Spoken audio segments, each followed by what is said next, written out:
I'm going to do one more head drawing video in this series. I had a comment ask if I could show how to draw heads from different angles, and so this is an attempt to give a little bit more detail on that. I'm also going to draw the head in a slightly different way than before. So you see I've got circles for the skull or the cranium, and the most important part here is the cross that you see. I'm basically dividing that sphere in half. And that's going to be where our nose and our eyes line. And I'm drawing cheekbones, slicing off the side of the circle for the shape of the head.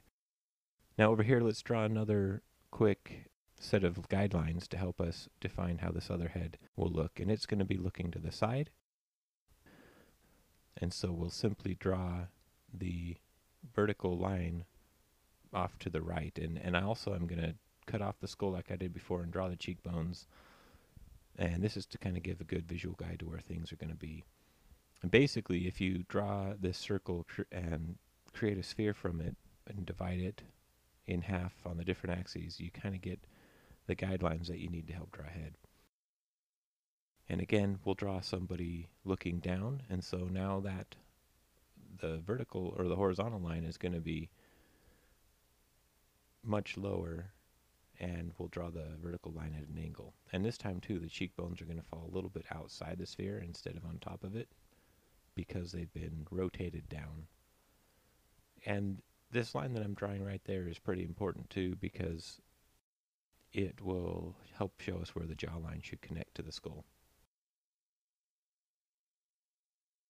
So these three heads here have an obvious direction, and you can kind of see where we're going with just the simple guidelines. And so I'm going to go ahead and flesh these out, and I'm not going to go into detail on my method for drawing the nose and eyes and whatnot.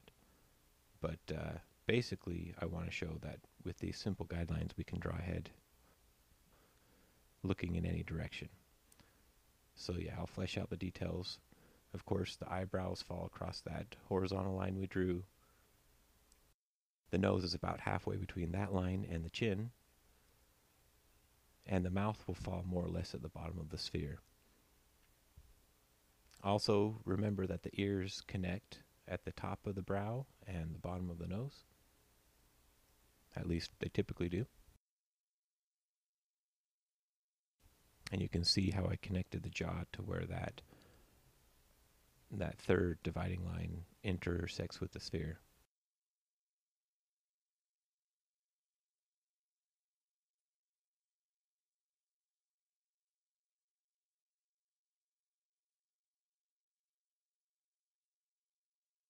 Now this one's just following the same principles. We do have to kind of keep in mind that we've rotated a bit, and so certain things are going to be hidden. For example, the nose is going to cover up parts of the eye and the face.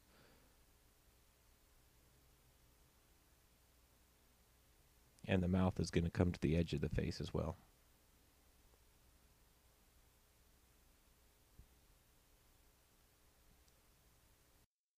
So you can see I've drawn three quick head drawings based off of my initial guidelines. So let's do some more with these bottom circles. And the first one we'll do in the center is somebody just looking down, but from straight on.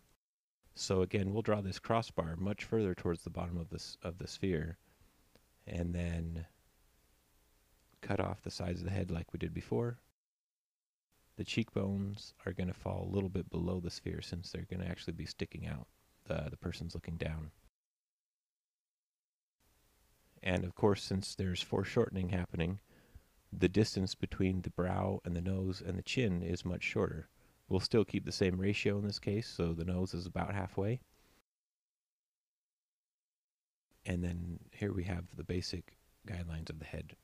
Also with the ears, you kind of have to visualize where those lines wrap around. So the brow line wraps around to the back, and that's where the top should connect, and where the nose wraps around to the bottom. And that takes just a little bit of practice to kind of get a feel for what looks natural.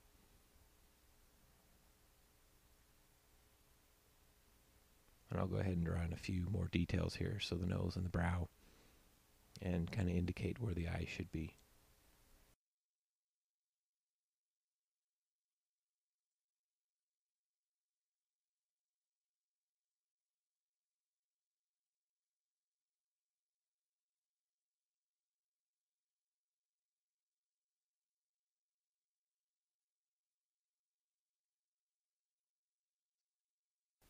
Okay, so let's draw a different head here. This one will make looking kind of upward.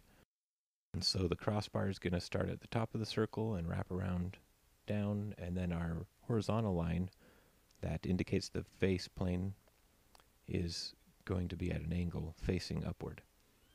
And I'll still divide for the chin and the nose like we did before.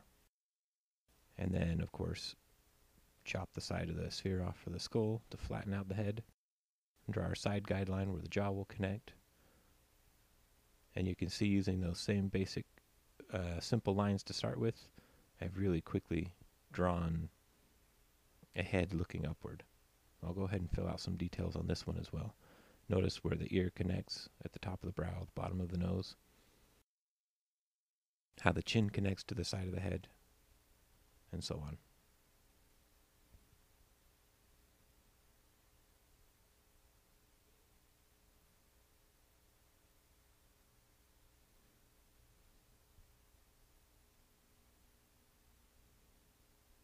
Now, kind of knowing how to draw some of these details might be a little bit tricky to people who are new to drawing. And so I'll make this final image available for you to look at as a reference if you want. But of course, it's always great to look at real life, to take photographs, and use other images to help you get a feel for what the human form looks like. And we'll draw our last head kind of looking down and at a different angle here. So you can see I've drawn the crossbar, the horizontal bar for the face, and divided the skull. And I'm going to go ahead and connect the chin. And you'll notice these, I've gotten a little bit quicker as I've gone. It just seems to happen that way. You know, you get into a rhythm and you start drawing these, and it gets easier and easier and quicker. And so I recommend, as you practice, you do the same thing, that you do it over and over, try it from different angles. And this is something that you could do every day for, you know, as long as you want, until you really get good at it. And it's something that I had to come back to and practice and make sure that I'm doing things correctly. And it's definitely not a bad thing to use these guidelines or to, you know, start by drawing some simple shapes. In fact, most people do that. You know, experienced artists will continue to do that because it just gives a good foundation.